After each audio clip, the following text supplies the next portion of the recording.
Hi! Welcome back to my channel! So, ito guys, yung papakita ko sa inyo yung aking begonia na magkaiba ang kulay. Pero, iisa lang yan sila. Ayan, isang puno. Ito yung mother, at ito naman yung propagation ko, pero magkaiba sila ng sun exposure. Ito kasi itong makulay pink na pink ay nasa direct sunlight, at ito naman yung mother ay nasa lilim lang. Nasikat-sikatan lang siya ng araw. Ayan, kasi nasa ilalim lang to ng puno ng mangga, shaded lang siya. So yan talagang kaibahan nila, no? Pag yung araw ay kunti lang ang exposure ng sunlight. So yan iisa lang nila. Anong ibig sabihin nun? Isa lang sila, pero magkaiba ang kulay. Ayan, ito nung binili ko to, mga matagal-tagal na yata, mga mahigit 2 years na yata ito. Ayan, galing pa sa Baguio. Nung pumunta kaming Baguio, ayan. So, itong pink na to ay leaf propagation ko. At doon yan nakalagay sa direct sunlight talaga. Pero nung summer, medyo sunog-sunog ito eh. Oo.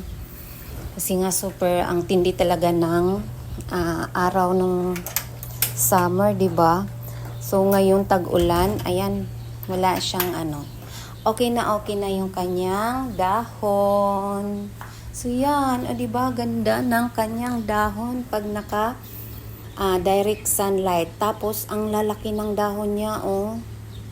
Yan, ang laki talaga kasing laki ng palad ko.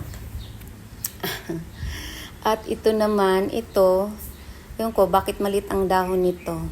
Siguro nga, kulang sa sunlight, no? Kulang sa exposure ng sunlight. Pero, ayan, super lago niyan.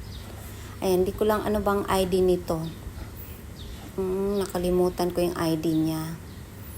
Ayan, oh, diba? Ganda-ganda ng aking begonia. Ayan, mga local begonias lang ito. Kasi yung mga begonias ko na mga mamahalin, ay nako, walang natira. Wala talagang natira. Grabe yun Pero ngayon, yung mga dating super mahal-mahal, ngayon affordable na. Oo.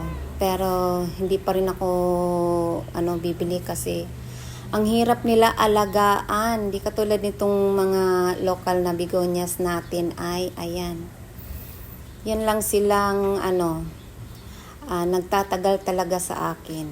Super. Dati, baliw na baliw ako sa mga begonias. So, ngayon, ayan. Yung mga natira na lang yung inaalagaan ko.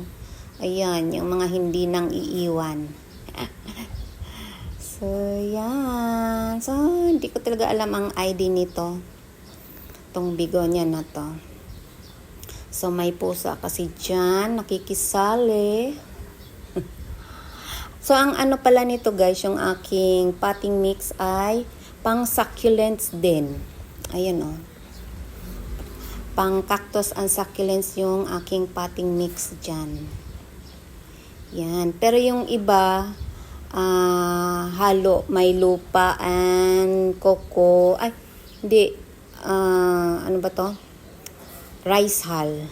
Yung iba kong begonias. Pero itong dalawa na to ay pang cactus and succulents. So, ito. Tingnan nyo ito. Ayan, may nabali. So, itusok ko lang to. Ayan, para yan, ganyan ang mag-propagate ng leaf propagation. Ano ba yun? Yan, tinusok ko lang dyan. So, ito, iba din ito.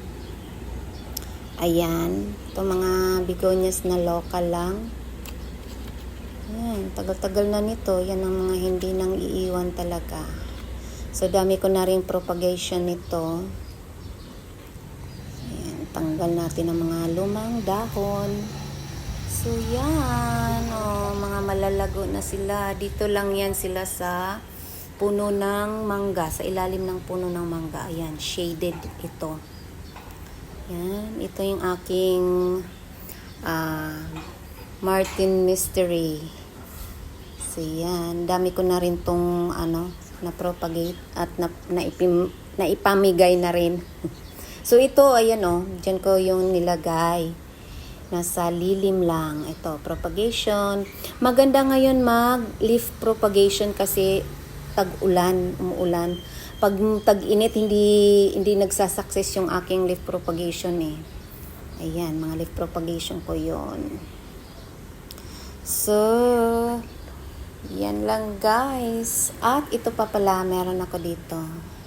Ayan leaf propagation ko din ito. Yan, lumago-lago na din. At ito, yung bagong bili ko to. Yan, medyo matamlay-tamlay siya. Ewan ko kung makasurvive ito. Ayan. So, yan. Aking mga begonias. Ayan leaf propagation. Daming leaf propagation. Si Martin Mystery. Yan, mga madadali lang buhayin yung mga begonia na to. So, yan lang guys. Thank you sa panonood. At sa uulitin. At mag-subscribe na rin kayo sa aking channel. Bye!